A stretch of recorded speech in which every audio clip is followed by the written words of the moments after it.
Hello guys, welcome to super gets. My name is Satish Raghuvanshi. जैसा कि मैंने आप लोगों से बोला था कि हम क्राइस्ट की सीरीज लाएंगे, जिसमें पहला सेशन क्वांटिटेटिव एबिलिटी का होगा। तो आज से हमारी ये सीरीज स्टार्ट हो रही है। इसमें हम पहला सेशन हमारा है क्वांटिटेटिव एबिलिटी का। यहाँ पर हम most expected questions for Christ university 2024 के लिए हम डिस्कस करने वाले हैं गाइस। ओके, तो यहाँ पर मैं थोड़ी सी कुछ बातें आपको बता देता हूँ कि आपको करना क्या है। गाइस, यहाँ पर क्वेश्चन तो बहुत ही आसान मिलने वाले हैं आपको, बट आपको थोड़ा सा अपनी तरफ से एक मेहनत करनी पड़ेगी कि आपके कैलकुलेशंस अच्छे हो जाएं और थोड़ी सी प्रैक्टिस अच्छी हो जाए। तो मैं आपको सजेस्ट करूंगा कैलकुलेशन अच्छा करने के लिए 30 तक स्क्वायर याद कर लेना, 20 या 25 तक टेबल्स लर्न कर लो, 15 या 20 तक क्यूब्स लर्न कर लो। तो इस तरीके से आपकी स्पीड यहाँ पर एनहांस हो जाएगी और पक्का आपको इसका बेनिफिट देखने को एग्जाम में मिलने वाला है। और एक और मोस्ट इंपोर्टेंट बात आप यहाँ पर अपन डिस्कस करने कर रहे हैं कि भाई आपको टेस्ट जरूर लगाना है गाइस। टॉपिक टेस्ट लगाओ या फिर टाइमर लगाकर आप टेस्ट लगाओ इन क्वेश्चंस के, जहां से भी आपको क्वेश्चंस मिल रहे हैं। उससे फायदा क्या होगा, आपकी जो गलतियां होनी वो यहाँ पर हो जाएंगी, एग्जाम में आप वो गलतियों को नहीं करोगे। तो सभी से मैं रिक्वेस्ट कर रहा हूँ गाइस कि आप सभी को क्या करना है, भाई बहुत सारे क्वेश्चन को टाइमर के साथ प्रैक्टिस करना है। राइट, बात समझ में आ रही? ठीक है, तो पहले हम यहाँ देख लेते हैं आज हम क्या क्या कवर करने वाले हैं। इसमें numbers, percentage, piping system, simple interest, LCM, LCF, ये सब कुछ हम आज यहाँ पर कवर करेंगे। बात समझ में आ रही? ठीक है सर। यहाँ पर पहला क्वेश्चन है गाइस, क्वेश्चन को बहुत केयरफुली रीड करना है। आपको ऐसा नहीं करना है कि हवा में रीड कर लिया तो गड़बड़ होने के चांसेस होते हैं। राइट, क्योंकि आपकी मेहनत तो पूरी जाती, टाइम पूरा जाता है, फिर नेगेटिव मार्क लेके आओगे तो क्या सेंस बनता है वहां पर। तो आप देखो क्वेश्चन में बोला find the least number of 5 digit which when divided by 2 3 4 5 leave the remainder 1 in each case। यार आप एक ऐसा नंबर निकालो, बोल रहा है लीस्ट नंबर। आप बोलोगे सर 5 डिजिट नंबर निकालना, 4 डिजिट नहीं होना चाहिए। 4 डिजिट का सबसे बड़ा नंबर क्या होता है? 9999, मतलब 4 टाइम्स 9 होता है। और 5 डिजिट का अगर मैं लीस्ट नंबर देखूंगा गाइस, तो 5 डिजिट का लीस्ट नंबर आप देखोगे तो सर ये 5 डिजिट का लीस्ट नंबर हो गया आपके पास। राइट, अब इससे छोटा नंबर नहीं होना चाहिए, क्वेश्चन ये बोल रहा है। और वो किन से डिवाइड हो? 2 से, 3 से, 4 से, 5 से। तो हम देखेंगे सर ये 3 से डिवाइड नहीं है, तो ऐसा क्या हम अलग अलग हर बार चेक करेंगे? ना सर, ऐसा नहीं करेंगे। तो इसके लिए हमारे पास मेथड्स होती हैं, ट्रिक्स होती हैं, उन्हें हमें सीखना है। तो सबसे पहले क्या करेंगे गाइस, हम 2 3 4 5 से डिवाइड करें और एक रिमाइंडर छोड़ दें। तो रिमाइंडर वाली बात अपन लास्ट में इसमें डिस्कस करेंगे, तो उसमें तो रिमाइंडर छोड़ना तो 1 ऐड कर देंगे, कोई बड़ी बात नहीं है। राइट, यहाँ पर हमारे पास दो मेथड होंगी। एक तो हम ऑप्शन मेथड से भी सॉल्व कर सकते हैं, वो भी मैं बताऊंगा कैसे, और एक हम इस तरीके से भी इसको सॉल्व कर सकते हैं। तो देखो यहां पर क्या 10,000 आपके पास आपने ले लिया कि भाई 5 डिजिट का लीस्ट नंबर ये है।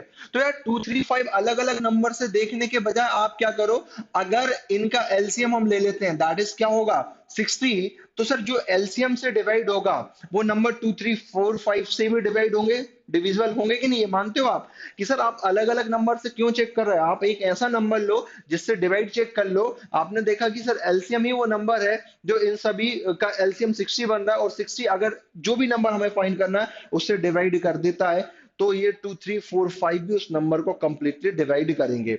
तो सबसे पहले देखते हैं क्या यही नंबर, ऐसा हो भी सकता है शायद ये हो, बट यहाँ पर नहीं हो रहा है कि सर यही नंबर 60 से कंप्लीटली डिविजिबल हो। सर 60 से डिवाइड करके देखते हैं, तो 1 टाइम जाएगा तो 60 आ जाएगा, रिमाइंडर बचेगा 44 हो गया। 6 टाइम चला जाएगा सर 364, ये 4400, फिर 6 टाइम। सर अगेन बात तो वही बन रही है ना, सर बात तो वही बन रही है कि रिमाइंडर अभी कितना बच रहा है 40। अब आप बोल रहे सर रिमाइंडर का मतलब क्या है? रिमाइंडर का मतलब है कि एक्स्ट्रा वाला पार्ट इनके पास 40 बचा हुआ है। तो आपके पास दो ऑप्शन, या तो 40 इसमें से हटा दो तो ये नंबर कंप्लीटली डिविजिबल होगा। बट गाइस अगर इस नंबर में से हमने 1 भी कम किया ना, थोड़ा सा भी कम किया, तो ये 5 डिजिट नहीं रहेगा, 4 डिजिट पे चला जाएगा। तो हम कम तो कर नहीं सकते। तो सर इसे 60 से डिवाइड करवाना है मुझे, तो इसको क्या बनाऊं? सर एक काम करो, 20 और ऐड कर दो ना आप। ठीक है भाई, 20 और ऐड कर दिए तो अब ये नंबर 40 और 20 मतलब टोटल 60 ऐड हो जाएगा। तो इस 10,000 में 60 आप ऐड कर दो तो कितना बनेगा गाइस? एक मिनट, कितना? 20 और ऐड करना, 60 क्यों करेंगे? क्योंकि भाई 40 तो ऑलरेडी इसमें है ऑलरेडी, राइट? तो 20 और ऐड करना है, तो ये कितना बन जाएगा? 10,020 आपका नंबर बन जाएगा। लेकिन ये तो कंप्लीटली डिविजिबल है किससे? 60 से। यहां पर तो रिमाइंडर जीरो आ जाएगा। बट क्वेश्चन चाहता है कि रिमाइंडर 1 आए हर केस में, तो एक रिमाइंडर चाहिए तो क्या करना है, इसमें एक और ऐड कर देंगे, तो 10,021 आपका करेक्ट आंसर हो जाएगा, ऑप्शन नंबर ए। ये होगी पहली मेथड, ये हो गई पहली मेथड जो आपको आती भी होगी, नहीं आती होगी तो आप सीख गए होगे। बात समझ में आ रही? सेकेंड मेथड क्या है सर, ऑप्शन से चले जाओ। ऑप्शन से कैसे जाएंगे, ऑप्शन में चारों नंबर और चार ऑप्शन दे रखे हैं, एक एक उठाएंगे कि सर हमें ऐसा नंबर चेक करें जो 60 से डिवाइड हो जाए, राइट। अब वो 60 से डिवाइड हो जाए, लेकिन क्वेश्चन बोल रहा है कि वो रिमाइंडर 1 हो, तो जो ऑप्शन होंगे उनमें रिमाइंडर 1 होगा, तो उनमें से उस रिमाइंडर को आप माइनस करो, राइट। फिर जो रिमेनिंग नंबर बचेगा उसे हम 60 से डिवाइड करके चेक करेंगे, अगर कंप्लीटेड डिविजन है तो वही आंसर है, नहीं तो नहीं है। तो गाइस यहाँ पर एक बात और ये हो सकती है, देखो सब 10,000 की लाइन में है, राइट, इसलिए थोड़ा सा इस बात को ध्यान रखना, सब 10,000 की लाइन में है, तो ये 60 का डिफरेंस है, 60 टू द 120, नहीं तो कई बार क्या होगा कि नन ऑफ दीज ऑप्शन भी, तो लीस्ट निकालना था, तो इस पर थोड़ा सा ध्यान रखना, मैं बता रहा हूँ यहाँ पर, बट आप इसका ध्यान रखना कि यहाँ पर 60 है, अगर ये गैप ज्यादा ज्यादा होते तो मैं नहीं देखता least number, right, gap none of these भी हो सकता था, तो बेटर है कि आप इसी मेथड से चले जाओ मेरे हिसाब से, उस मेथड से आप गलती कर बैठोगे, मैं इसको बस -1 करके 60 से डिवाइड करके वो आंसर हो जाता है, बाकी के डिवाइड नहीं हो रहे, नन ऑफ दीज ऑप्शन है यहाँ पर, राइट, नन ऑफ दीज है। लेकिन एक बहुत अच्छी बात जब होती है कि नन ऑफ दीज नहीं होता है ना, नन ऑफ दीज ऑप्शन नहीं होता, तो फिर आप चेक कर सकते थे उससे। बात समझ में आ रही? तो इस बात का आप ध्यान रखोगे।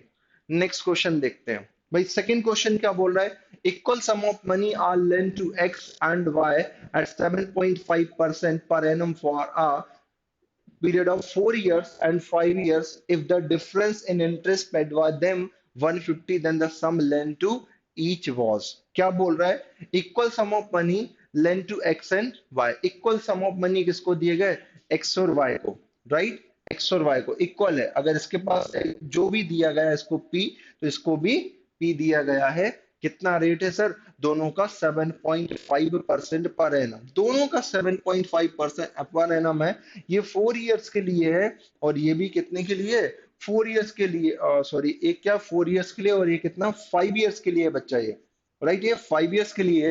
If the difference in interest paid by them, दोनों के इंटरेस्ट का डिफरेंस इतना है, तो आप तो एक तो एसआईसीआई मेथड से कर सकते हो, नहीं तो डायरेक्ट मैं मेथड आपको बता रहा हूँ कि रेट ऑफ इंटरेस्ट से ही आप डायरेक्ट कर सकते हो, समझ रहे हैं बात को। मान लो प्रिंसिपल कितना था, 100% था, परसेंट में 100 बोल सकते हैं, तो इसका भी प्रिंसिपल वही है जो इसका प्रिंसिपल है वाई वाले का। तो गाइस एक बात का आप यहाँ पर ध्यान रखो कि सर 7.5% रेट ऑफ इंटरेस्ट है, ये तो हर बार प्रिंसिपल पर ही लगता है, सिंपल इंटरेस्ट है, बात समझ में आ रही, तो हर बार किस पे लगता है, कहीं लिखा है कि नहीं सिंपल इंटरेस्ट, सर कहीं नहीं लिखा, तो बाय डिफॉल्ट आपको सिंपल ही मानना है, कंपाउंड होगा तो वो मेंशन कर देता है वैसे, right, equal sum of money lent to X and Y 7.5% per annum, यहाँ पर कहीं मेंशन नहीं है, तो वो सिंपल ही होगा बाय डिफॉल्ट, राइट। तो 7.5% यहाँ पर दिया है, तो 1 ईयर में 7.5% रेट ऑफ इंटरेस्ट है, तो 4 ईयर में रेट ऑफ इंटरेस्ट कितना हो जाएगा, 7.5 प्लस 7.5, 4 टाइम्स हम ऐड करेंगे, तो बेटर है कि मल्टीप्लाई कर दो, टोटल रेट ऑफ इंटरेस्ट पता चल जाएगा कि इस एक्स वाले बंदे को कितना इंटरेस्ट बना, राइट। 4 5 जो 20, 2 बचेगा, 28 टू 30, सर इसका रेट ऑफ इंटरेस्ट बना 30%, इसका कितना बना सर, हम इसका भी देख लेते हैं, 5 5 जो 25, 2 बचेगा, 5 7 जो 35 टू 37, सर इसका इंटरेस्ट रेट इतना बना, तो इस बाय वाले ने कितना ज्यादा पे किया सर, 7.5 ज्यादा पे किया, 7.5 इतना ज्यादा, इतना परसेंट ज्यादा पे किया किसका, प्रिंसिपल का, इंटरेस्ट क्या होगा, प्रिंसिपल का ही तो निकलेगा, तो 7.5% ज्यादा पे किया प्रिंसिपल का, और प्रिंसिपल हमारे पास 150 है, हमें निकालना है प्रिंसिपल, हमने प्रिंसिपल को माना था 100%, राइट, तो 1% की वैल्यू क्या होगी, 7.5 से डिवाइड कर देंगे और 100 से मल्टीप्लाई कर देंगे, तो ये कितना हो गया सर, 2000, आपका इसका आंसर हो जाएगा ऑप्शन सी। आई होप कि आपको ये भी क्लियर हो रहा होगा, राइट, सेकंड भी क्लियर है, फर्स्ट क्वेश्चन भी क्लियर है। कुछ लोगों को फर्स्ट क्वेश्चन में अगेन बोल रहा हूँ कि वो दिक्कत हो सकती है, उसको ध्यान रखना, ऑप्शन से कब करेंगे कब नहीं करेंगे मैंने डिस्कस किया है, राइट। थर्ड देखो, filling capacity of a pipe A is 5 time faster than the pipe B, pipe A की जो फिलिंग कैपेसिटी है पाइप बी से 5 टाइम्स फास्टर, ये बोल रहे हैं ना, filling capacity of pipe A 5 times the faster the B, sir ये तो एफिशिएंसी का रेशियो कहीं ना कहीं, और बोला if B can fill a tank in 36 minute. देखो अगर टाइम कांस्टेंट है, सॉरी, अगर वर्क कांस्टेंट है तो efficiency and time both are inversely proportional और नॉट। सर सही बात है। अगर वर्क क्या है सर, अगर वर्क कांस्टेंट है, अगर वर्क कांस्टेंट है तो efficiency and time both are inversely proportional, है ना। इस बात का ध्यान रखोगे। तो सर यहां पर बोल रहा है कि sir A is 5 times faster than B, मतलब ए और बी की एफिशिएंसी अगर हम देखें, ए और बी की एफिशिएंसी का रेशियो, अगर बी की एफिशिएंसी 1 है तो ए की कितनी है 5 होगी ना, कि A is 5 times faster than B.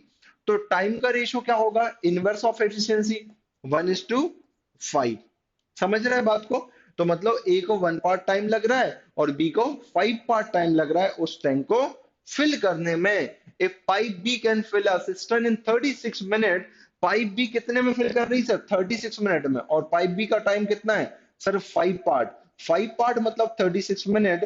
तो एक पार्ट की वैल्यू क्या होगी, इसको तो एक पार्ट टाइम लग रहा है, इसका टाइम रेशियो मतलब 5 पार्ट है 36 मिनट, तो 1 पार्ट क्या होगा 36/5, तो इसको कितना टाइम लगेगा 36/5 मिनट का टाइम इसे लगेगा। बात समझ में आ रही। ठीक है, हम अपनी बेसिक मेथड से, बेसिक से क्या एलसीएम मेथड से आ जाओ। तो भाई ए को कितना टाइम लग रहा है 36/5 और बी को कितना लग रहा है 36 टाइम लग रहा है। अब देखो एलसीएम लेना है, कभी भी आपको फ्रैक्शन का एलसीएम लेना पड़े तो कंफ्यूज मत होना, सीधा न्यूमरेटर वाले पार्ट का एलसीएम ले लो। न्यूमरेटर में क्या 36 है तो इनका एलसीएम ले लो। डिनोमिनेटर में जो भी दोनों के उनका एचसीएफ ले लो। एचसीएफ का मतलब होता है हाईएस्ट कॉमन फैक्टर। तो गाइस इस 5 और 1 से हाईएस्ट कॉमन क्या है सर, 1 ही तो हाईएस्ट कॉमन है, तो एचसीएफ कितना बन गया भाई साहब, सर 36 ही बनेगा। अब हमें एफिशिएंसी देखना है, एफिशिएंसी तो वैसे हमने निकाली, यहां से भी निकाल लो, इससे डिवाइड करोगे 36 डिवाइडेड बाय 36 और 5 ऊपर आ जाएगा, तो इसकी एफिशिएंसी कितनी आ गई 5, और 36 से डिवाइड करोगे तो 1। क्वेश्चन पूछ रहा है find the time when the system will be filled if both pipes are open together. अगर दोनों पाइप ओपन हो जाए ए प्लस बी, तो इस 36 यूनिट जो कैपेसिटी है इसको कितने टाइम में भर पाएंगे, तो इनकी एफिशिएंसी से डिवाइड कर दो ए और बी की से। राइट, एफिशिएंसी मतलब 1 मिनट में वो कितना वाटर फिल कर सकता है। पाइप है 5 यूनिट वाटर फिल कर सकता है, पाइप भी 1 यूनिट वाटर फिल कर सकता है, तो 5 + 1 सर 6 यूनिट वाटर फिल कर सकते हैं। तो कितना आ गया 6 मिनट में। आई होप कि ये थर्ड क्वेश्चन भी क्लियर हुआ होगा। नेक्स्ट देखते हैं fourth question. Sorry, fourth question देखो, seats for maths, physics and biology in the ratio. भाई मैथ्स के लिए, फिजिक्स के लिए और बायोलॉजी के लिए सीट्स का रेशियो कितना है 5:7:8 respectively. There is a proposal to increase these seats by 40%. समझ ना। अब इसका 40 निकालोगे पॉइंट में चला जाएगा इसका, तो पॉइंट से बचने के लिए आप क्या करो, थोड़ा स्मार्टली वर्क किया करो कि मान लो ये रेशो है तो रेशो को तो कुछ भी बोल सकते हो, कोई 5x 7x 8x भी बोल सकता है। मैंने बोले let the value B 50x 70x और 80x। क्यों, मुझे थोड़ा सा आसान बनाना है। बोल रहा है proposal to increase the seats, ये सीट्स कितनी इंक्रीज हो रही हैं सर, ये 40% इंक्रीज हो रहा है, और ये कितना इंक्रीज हो रहा है सर 50% इंक्रीज हो रहा है, और ये कितना इंक्रीज हो रहा है सर 75% से इंक्रीज हो रहा है। 40% इसका कितना निकलेगा मैं यहाँ लिख देता हूँ, आप कंफ्यूज ना हो इसलिए। 40% मतलब कितना है इसका 2/5। राइट, समझ रहा है ना। 40% मतलब इसका 2/5, तो 10 से 5 टाइम जाएगा। राइट, इसका 2/5 निकलेंगे तो 20 हो जाएगा। तो 20 ये बढ़ गया तो कितना हो गया, ये सीट्स इतनी बढ़ गई 70 हो गई। अब यहां पर समझो 50% मतलब ये 35 बढ़ गई, तो 35 बढ़ेंगी तो कितनी हो जाएंगी 105। सर ये तो 75 बढ़ गई, है ना, मतलब ये 60 और बढ़ गई, 140 हो गई। समझ रहे हैं बात को, इसको कैंसिल कर दो तो बढ़ने के बाद रेशियो क्या हो रहा है सर, किससे कैंसिल हो जाएगा सर, 2 से 35 से 2 टाइम चला जाएगा, 35 से 3 टाइम और 35 से 4 टाइम, तो 2:3:4 option number A is correct. समझ रहे हैं बात को, आसान है क्वेश्चन। मैं बोल रहा हूं आपसे कि क्वेश्चन बहुत आसान होते हैं, बट आप थोड़ी सी मिस्टेक कर देते हो कैलकुलेशन वगैरह में। राइट, अब कोई मिस्टेक हो जाती तो आपका आंसर नन ऑफ दीज हो जाता। Okay, now question number fifth, बढ़िया क्वेश्चन है, तो थोड़ा सा ध्यान से पढ़ें कि the question when this divided by this.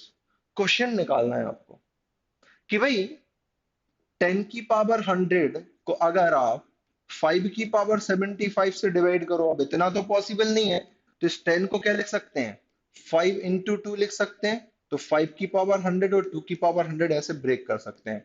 5 की पावर 75, गाइस ये 5 की पावर 75 ऊपर जाएगा तो बेस से हमें तो पावर माइनस हो जाएंगी। 5 की पावर 25 इंटू 2 की पावर 100 बचा, तो 5 की पावर 25 इंटू 2 की पावर 100 बच रहा है। बात समझ में आ रही क्या किया मैंने, इसको ऊपर ले गया तो 25 बचेगा और 2 की पावर कितना 100। कोई ऑप्शन है क्या सर, ऐसा तो कोई ऑप्शन नहीं दिख रहा कि 2, और भी अगर इसको हम चाहें तो कंबाइन कर सकते हैं ना, इसको क्या कर सकते हैं और फर्दर सॉल्व अगर हम करना चाहें तो, देखो इसको 2 की पावर कितना कर सकते हैं सर, मैं इसको कर रहा हूँ 25, समझना क्योंकि इसको मैं सेम कर दूं, इंटू 2 की पावर 75, क्योंकि बेस से में पावर ऐड होके अगेन 100 बन जाएगा। इस 2 की पावर 100 को मैंने ऐसे ब्रेक कर दिया, तो ये 5 टू द 10 की पावर 25 हो जाएगा, राइट, इंटू 2 की पावर 75। तो 2 की पावर 75 और 10 की पावर 25 आपका आंसर हो जाएगा। तो ऐसे आपको थोड़ा आगे पीछे करना पड़ेगा, कितना, 2 की पावर 75 और 10 की पावर 25। बात समझ में आ रही है गाइस। तो ये मैंने वो क्वेश्चन लिए जो एक्सपेक्टेड क्वेश्चन है, और इस टाइप के क्वेश्चन आ सकते हैं, मतलब इन टॉपिक से क्वेश्चंस आ सकते हैं गाइस। और ये अपने दोस्तों को शेयर करें, रिश्तेदारों को शेयर करें, क्योंकि उनका भी बेनिफिट हो जाए यार, शायद वो नेक्स्ट ईयर इस ईयर के लिए तैयारी कर रहे हो। बट शेयर करना ना भूलें, सब्सक्राइब करना ना भूलें, लाइक करना ना भूलें। कांटेक्ट करने के लिए ये सब कुछ आपको गिवन है, इंस्टा पर भी कर सकते हो आप, राइट, तो इन पर फॉलो आप हमें यहाँ पर कर सकते हो। Okay, guys, thank you so much.